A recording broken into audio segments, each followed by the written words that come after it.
I meet a lot of people who are preparing for retirement and who have saved around $1 million or more. Therefore, I thought $1 million is a nice round figure and a good level of savings, and a lot of people can relate to this scenario. In this video, however, I am not going to be advising you on underlying investments, asset allocation, or where the best returns are. This is a form of a speculation. Also, the choice will be completely different for everyone, as each person has different needs, might be in a different retirement point, not to mention of different risk acceptance. And that makes a big difference in the way each person decides how to invest the money. In investing, there is no right or wrong, as the decision depends on your goals, unless you follow a really bad scam advice. But in most cases, you should be able to recognize scams if this is too good to be true and returns promised are usually higher than market averages. Most likely it is a scam or a very high risk investment idea. So if I am not talking about underlying investments, what am I talking about, you might ask? Well, before you start investing, there should be a correct thought process, kind of your mental plan. But you could do this on a piece of paper, of course, if that helps. So you become very, very clear as to your investment reasons and outcomes you wish to achieve.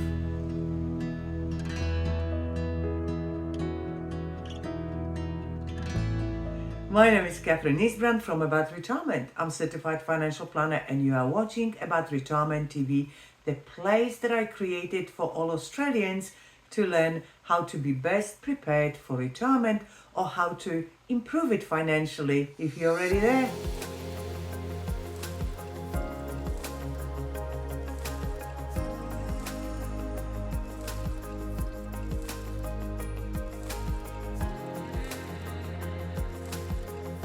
So let's first create the picture.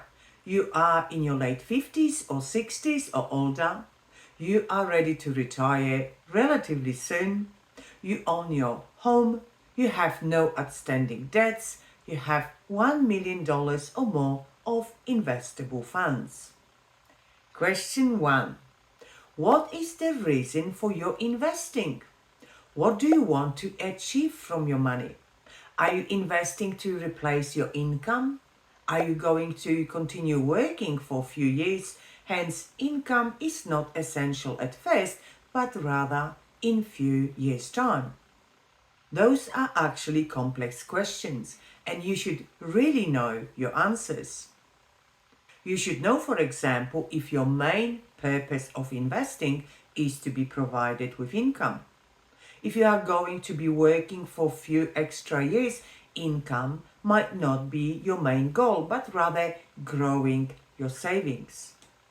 In each case, your portfolio should be different as you are trying to get different results. This is where I find it very annoying with big super funds. Super funds have been around for a long time. So they learned what to do with your money in accumulation stage. But when it comes to retirement, this is a new territory for them. Unfortunately, they continue investing your savings as if your money were in superannuation accumulation stage, with the difference that they have to now pay you income. And if they haven't earned enough profit, they will just simply sell down some of your investments, no drama for them at all. But what if your investment has just dropped by 10%? You are now accepting the loss of this investment. And as Warren Buffett says, always buy low and sell high, not the other way around. So you have to be smarter than just continuing your super accumulation investing into your retirement. There are better ways to invest for income in your retirement. Question 2. Do you need access to your money, or can you put funds away for a longer investment term? Your investment plan should be different if you need access to your money or not. It would be hard to believe that you need access to the full $1,000,000. Work out how much you need as funds available. Keep that part in cash or fixed interest or term deposit, depending how quickly you need it. If this is just for your feeling of security, be honest with yourself. How much do you need to feel secure? And just keep that portion in your bank. For most people, anything between $20,000 and $50,000 is sufficient for cash security. The rest should be invested. And then return to question 1, your reasons for investing. Question 3. Do you want to have control over investing, or you are happy to give it away? This is a big one. Usually we say we want to have control over our money. Most certainly I do. But how much do you know about investing? So you have to make a choice. For example, number 1, investing by yourself. If you have great knowledge, the time and inclination to learn, keep up with investment world, self-investing is for you. Do all your research, analysis, comparisons, tables and graphs. Or number 2, if this is not you, then you would need to give up the control and choose the investment manager or advisor, regardless if this is your superannuation or private money. The other very important aspect of investing and who you wish to assist you with those investment decisions is, number 1, investing with big super funds, for example. You have no control at all. And there is already lots of talk that soon our government will help itself to your money to pay for the projects they have on their agenda, but no budget for those projects. With our super fund savings being one of the biggest in the world retirement fund, it is impossible for the government not to try to help themselves to your money. I do not want my savings to be part of it, as I have never seen a government that can actually make a profit out of any project. Number 2, investing in a super or a pension account where you actually choose investments together with your advisor, I think is a great option, as you have professional advice and assistance and you have your input, but most certainly you are not losing control over how your money is invested.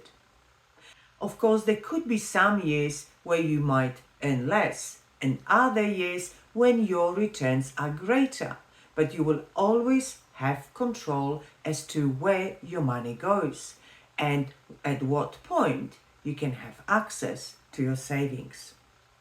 Question number 4. Is superannuation an investment option for you or not? As we all know, investing in superannuation is a good option, mainly due to its tax benefits. But be very wary of the fact that our government, together with most super funds, have a vested interest to keep your savings there in a superannuation and not in your pocket.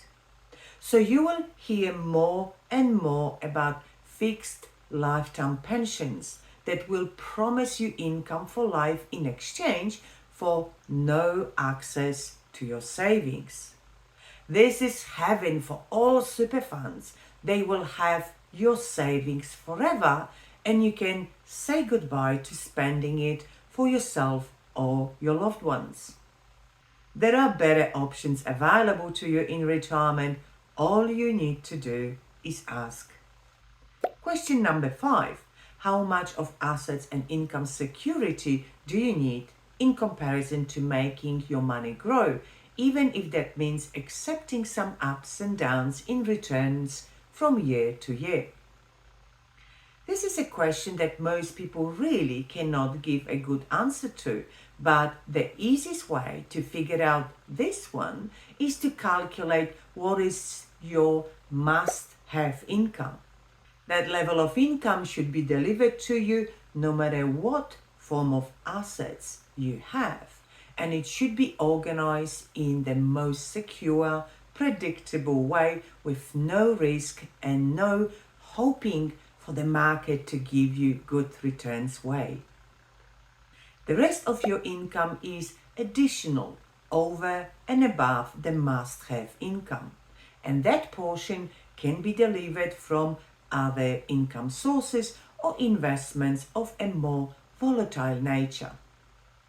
Question number 6. Is age pension an option for me? And if yes, when and what should I do with my investment plan to maximize age pension? You should really give this question a great consideration.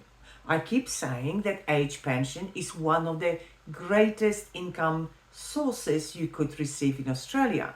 Not only you can actually plan for it, organize your money so you can maximize the pension benefit, if not immediately, maybe in a year or two or later, but whenever you can receive some age pension, please remember it is not just the income you are receiving, but a great additional benefit courtesy of pensioner concession card. It is only now that you can decide on product, structure, investment risk, asset allocation, and finally underlying investments. And it is only after this level of planning when retirement income becomes very predictable, secure, stable, and lifestyle so much more enjoyable. I do hope you found this video beneficial and you will be able to improve your retirement income planning. If this is the case, please sign up to this channel and give this video a thumbs up. If you are still unsure how to do this exercise, feel free to book a meeting with me through my website aboutretirement.com.au. On each page of my website there is a button, book a meeting, that will take you to my personal calendar where you can book a day and time that suits you. When visiting my website, don't forget to sign up to my newsletter to be kept updated with all the changes that can impact your retirement. And now, as usual, recommended videos to watch and learn further. With the first one, Smart Tips for Retirees Kickstart 2024. The second video, Creating Tax-Free Income, video that is based on one of the viewers' live questions. I will talk to you in my next video. Bye for now.